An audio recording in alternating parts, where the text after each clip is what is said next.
The Lord shall preserve you from all evil. He shall preserve your soul.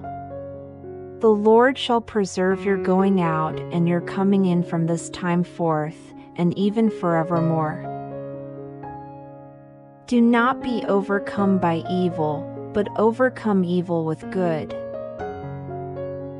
Put on the whole armor of God, that you may be able to stand against the wiles of the devil. Now I urge you, brethren, note those who cause divisions and offenses, contrary to the doctrine which you learned, and avoid them. For we do not wrestle against flesh and blood, but against principalities, against powers, against the rulers of the darkness of this age, against spiritual hosts of wickedness in the heavenly places. And he said, What comes out of a man, that defile a man.